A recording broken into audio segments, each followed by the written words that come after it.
കാനഡയിൽ സ്കൂളിൽ നടന്ന വെടിവയ്പിൽ 10 പേർ മരിച്ചു. ബ്രിട്ടീഷ് കൊളംബിയയിലെ ഒരു സ്കൂളിലാണ് സംഭവം. 25 പേർക്ക് പരിക്കേറ്റു. ഒരു സ്ത്രീയാണ് വെടിവയ്പ് നടത്തിയതെന്നാണ് റിപ്പോർട്ട്. സ്ത്രീയെ സ്കൂൾ പരിസരത്ത് സ്വയം മുറിവേൽപ്പിച്ച് മരിച്ച നിലയിൽ കണ്ടെത്തിയതായി പോലീസ് അറിയിച്ചു.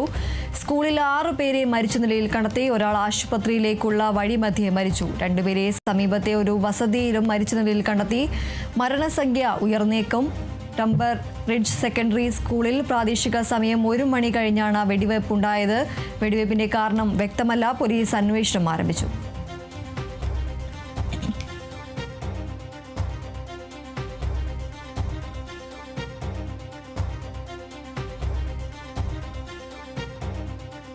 കാനഡയിൽ സ്കൂളിൽ നടന്ന വെടിവയ്പിലാണ് 10 പേർക്ക് ജീവൻ നഷ്ടമായിരിക്കുന്നത്. ബ്രിട്ടീഷ് കൊളംബിയയിലെ ഒരു സ്കൂളിലാണ് ഈ ഒരു സംഭവം ഉണ്ടായത്.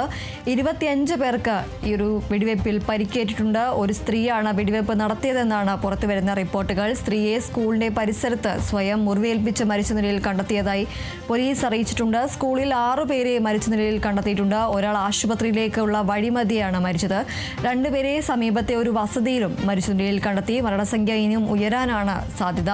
ടംബർ റിഡ്ജ് ഹയർ സെക്കൻഡറി സ്കൂളിൽ പ്രാദേശിക സമയം 1 മണി കഴിഞ്ഞാണ് ഈ വെടിവയ്പുണ്ടായത്. വെടിവയ്പിന്റെ കാരണം വ്യക്തമല്ല. പോലീസ് എന്തായാലും അന്വേഷണം ആരംഭിച്ചിട്ടുണ്ട്.